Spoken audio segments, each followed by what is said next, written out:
देखो बच्चों, एक और क्वेश्चन करते हैं लिमिट का। देखो ये क्वेश्चन है, limit x tending to infinity under root of x square minus 8x plus x। देखो ऐसा क्वेश्चन अपने पास है। ठीक,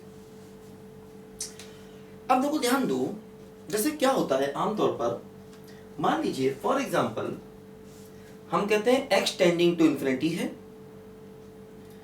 अब अगर x को इंफिनिटी रखेंगे, जैसे कई बच्चे सोचते हैं कि इंफिनिटी माइनस इंफिनिटी और प्लस इंफिनिटी।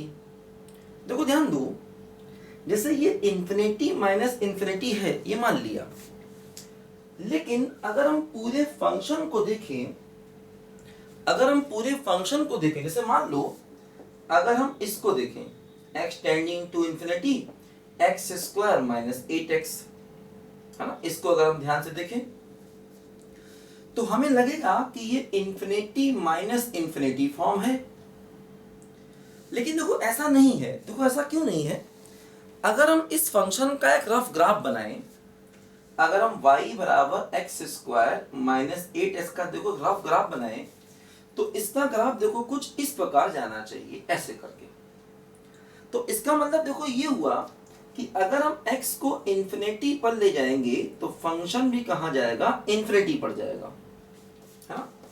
अगर हम x को इंफिनिटी पर ले जाएंगे तो फंक्शन भी देखो इंफिनिटी पर जाएगा, ध्यान दो, है ना। तो इसका मतलब x टेंडिंग टू इंफिनिटी पर इस पूरे फंक्शन का आंसर इंफिनिटी होना चाहिए, है ना। x टेंडिंग टू इंफिनिटी पर इस पूरे फंक्शन का आंसर देखो इंफिनिटी होना चाहिए। ठीक है, देखो क्योंकि हम इसको ऐसे भी कर सकते हैं, इसको ऐसे करें, limit x tending to infinity, x common ले लें तो x माइनस 8। अब देखो ये इंफिनिटी और इंफिनिटी माइनस 8 का मतलब इंफिनिटी। अब इंफिनिटी इंटू इंफिनिटी क्या हो गया? इंफिनिटी, है ना। तो ऐसे भी समझ सकते हैं। या अगर हम पूरे फंक्शन का ग्राफ देखें तो x को इंफिनिटी पर ले जाएंगे तो y भी कहां जाएगा? इंफिनिटी पर जाएगा, है ना।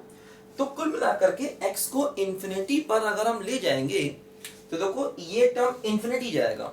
हाँ, इंफिनिटी का अंडर रूट भी इंफिनिटी ही होगा, क्योंकि देखो जैसे y बराबर रूट एक्स अगर हम फंक्शन को देखें, देखो y बराबर रूट एक्स फंक्शन का बिहेवियर कुछ ऐसे होता है। ये ग्राफ मैंने बताया होगा आपको। तो अगर x इंफिनिटी पर जाएगा तो रूट एक्स भी इंफिनिटी पर जाएगा।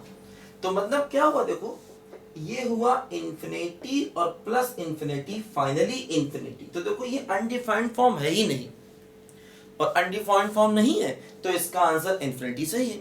हालांकि इंफिनिटी को लिमिट का एग्जिस्टेंस नहीं मानते, ध्यान रखना। जैसे आंसर तो लिमिट का इंफिनिटी लिख सकते हैं, लेकिन ये नहीं कहेंगे कि लिमिट एग्जिस्ट कर रहा। कोई पूछेगा एग्जिस्ट कर रहा तो कहेंगे नहीं, एग्जिस्ट नहीं कर रहा। इंफिनिटी आंसर को लिमिट का एग्जिस्टेंस नहीं मानते कभी भी। मतलब आंसर तो लिमिट का इंफिनिटी लिख सकते हैं, लेकिन लिमिट इंफिनिटी एग्जिस्ट नहीं करेगा। मतलब ऐसा कहेंगे कि आंसर इंफिनिटी है but limit does not exist, है ना। तो ये बात ध्यान देना।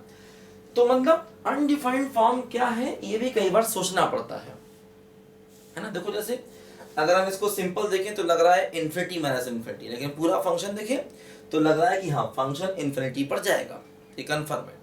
ये बात मैंने आपको समझाई भी थी एक तरीके से। देखो इस प्रकार मैंने आपको समझाई थी कि हम सबसे बड़ी पावर कॉमन ले लेते हैं। अगर हम सबसे बड़ी पावर कॉमन ले लें तो एक्स स्क्वायर 1 माइनस 8y(x), अब क्या हुआ? Infinity into 1 minus 0। तो इंफिनिटी इंटू 1 यानी क्या हो जाएगा? बोलो इंफिनिटी, ये हो जाएगा। देखो ये मैंने बताया था आपको कि पॉलिनोमियल का बिहेवियर इंफिनिटी पर कैसे चेक करते हैं, ये तरीका मैंने आपको सिखाया था। ये वही तरीका है। तो कैसे भी इसको समझ लो, ग्राफ से समझ लो, ऐसे समझ लो, या ऐसे समझ लो, कैसे भी समझ लो, कुल मिला के ये इंफिनिटी है। और इंफिनिटी का रूट लेंगे वो भी इंफिनिटी ही आएगा। तो इंफिनिटी प्लस इंफिनिटी का मतलब आंसर क्या हो गया? बोलो इंफिनिटी हो गया। ठीक है, लिखो जल्दी ध्यान से इसको।